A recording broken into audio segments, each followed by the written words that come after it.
శ్రీ గురుభ్యో నమ. శ్రీ మహాగణాధిపతయే నమ. శ్రీమాత్రే నమ. భగవద్భక్తులకి నమస్కారం. షణ్ముఖ శ్రీరాఘవ భక్తి ఛానల్కి సుస్వాగతం. నేను సూర్యకుమారి కందాళ. ఇవాళ మనం విష్ణు సహస్రనామావళి కథలు. ఇది రచించిన వారు కరుణాకరన్ గారు.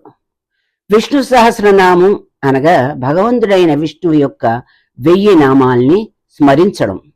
ఎవరైనా నామావళిని పఠించలేకపోతే వల్లించినప్పుడు విన్నా కూడా ఎంతో సంతృప్తి, మనశ్శాంతి కలుగుతుంది. ఇందులో ప్రథమమైన కథ ఒక్క ముక్కలో సమస్తం అనేటువంటి కథ.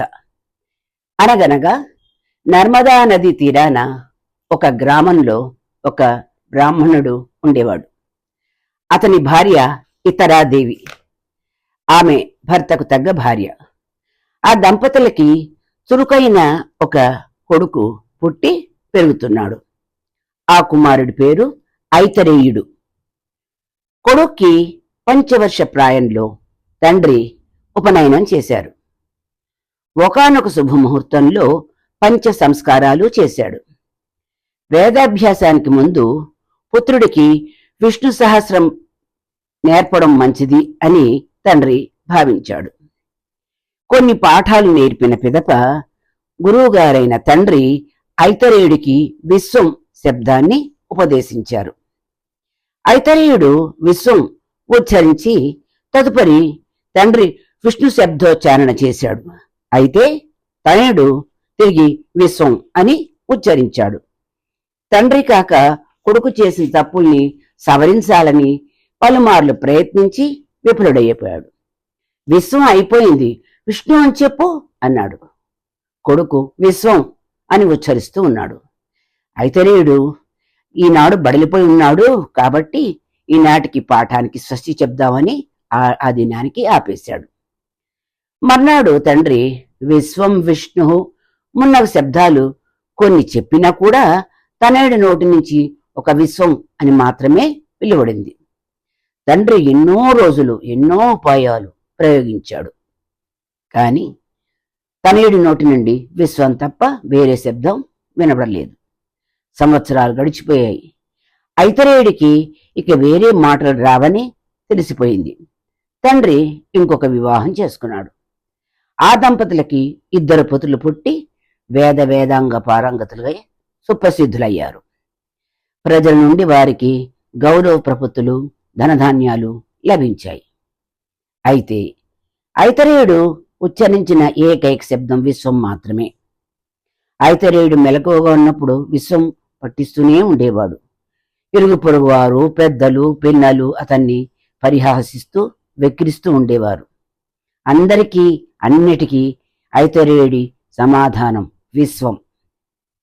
ఇతరాదేవికి తన కొడుకు ముద్దబ్బాయి కావడం, సవతి పిల్లలు విద్వాంసులు విఖ్యాతి ఆర్జించడం బాధ కలిగించింది. ఒకరోజు ఆమె కొడుకుని కసురుకుని, మూర్ఖుడా, నువ్వెందుకు పుట్టావురా? పూర్వజన్మలో నేను చేసిన పాపాలు ఈ జన్మలో నీ రూపంలో నా ఎదుట ప్రత్యక్షం అయ్యాయి. పో, మహర్షుల వంశంలో జన్మించిన నీ నోటి నుంచి విశ్వం తప్ప ఇంకో మాట వినపడదా అంటూ తిట్టింది. తల్లిని సంతృప్తి కరించడానికి ఐతరేయుడు విశ్వం అంటూ ఇల్లు విడిచి వెళ్ళిపోయాడు. ఆ సమయంలో వేదపారాయణ చేస్తున్నారు ఐతరేయుని సోదరులు. కానీ ఆకస్మికంగా వాళ్ళ గొంతులు పెగల్లేదు, వాళ్ళ నాలికలు కదల్లేదు. అప్పుడు దొంగలు ప్రవేశించి ఇల్లు అంతా దోచుకుని పారిపోయారు. వృద్ధ బ్రాహ్మడికి ఇది ఆశ్చర్యం కలిగించింది. పచ్చటి కొంప, అతని కళ్ల ముందే దారిద్ర్యం నిలయమైంది. అతను ఆలోచించి మహర్షుల వద్దకు వెళ్ళి వాళ్ళని సంప్రదించాడు. అదృష్టవశాత్తు ఆ మహర్షుల మధ్య ఉన్న వశిష్ఠుల వారు ఆ వృద్ధ బ్రాహ్మడికి ఊరట కల్పిస్తూ ఈ విధంగా చెప్పారు.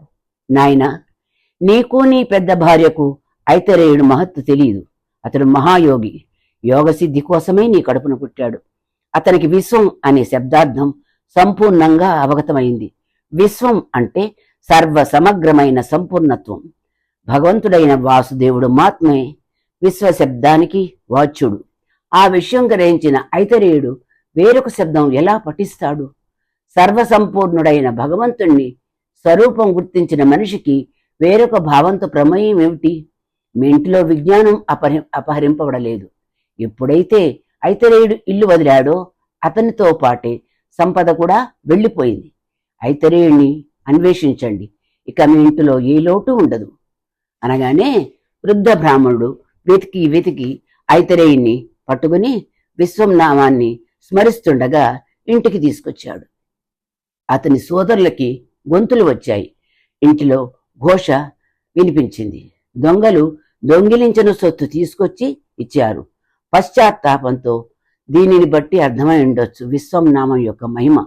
వేదవ్యాసుల వారు ఈ కథని ఆయన ప్రపితామహుడైన వశిష్ఠుల వారి నుంచి విన్నారు. సహస్రనామ సంకలనానికి వేదవ్యాసుల వారు ఈ నామానికి గల ప్రాముఖ్యాన్ని గ్రహించి జరిగిన సంఘటనలని మనసులో పొందుపరుచుకుని విశ్వం అనే నామాన్ని మొదటి నామంగా చెప్పారు. ఐతరేయుడు విశ్వం ఉచ్చాటన చేస్తూ నిర్వికల్ప కాలక్షేపం చేశారు. ఓం విశ్వాయ నమః అని మనం కూడా ఉచ్చరిద్దాం. ఈ కథానికని లింగ పురాణం నుంచి సంగ్రహించి స్వామి పరాశర భట్టారు వారు విశ్వశబ్దానికి చేసిన వ్యాఖ్యానికి జోడించి చిన్న మార్పులు చేసి రచించారు రచయిత. ఇంతటితో ఈ ప్రథమ కథ సమాప్తం. అయితే పరమ పవిత్రమైన భగవత్ కథలు కేవలం మనమే వినకుండా మీ తోటి వారికి కూడా షేర్ చేయండి. ఈ మన దైనందిక జీవితంలో అందరికీ చదివే అవకాశం ఉండదు కదా. అందువల్ల ఈ కథలు విన్నా మన మనసుకి ఆనందమే కాకుండా చిత్తశుద్ధి అయి ప్రశాంతత పొందుతాం. కనుక ఈ అవకాశం అందరికీ కలుగజేస్తారని ఆశిస్తూ నమస్కారం.